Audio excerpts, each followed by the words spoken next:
So the Bible gives us a glimpse of what happens in heaven, how worship happens. Worthy is the Lamb who was slain to receive riches, wisdom, power, glory, strength.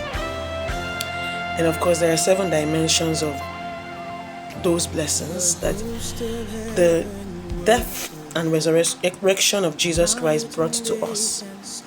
And this is why we are joining heaven today to sing hallelujah. Just releasing the sound that heaven is releasing as well. This is our response to what the Lord Jesus Christ has done for you and I. And that He died for you, He died for me, and God gave Him to us. All you can do is worship Him and chant that sound, hallelujah.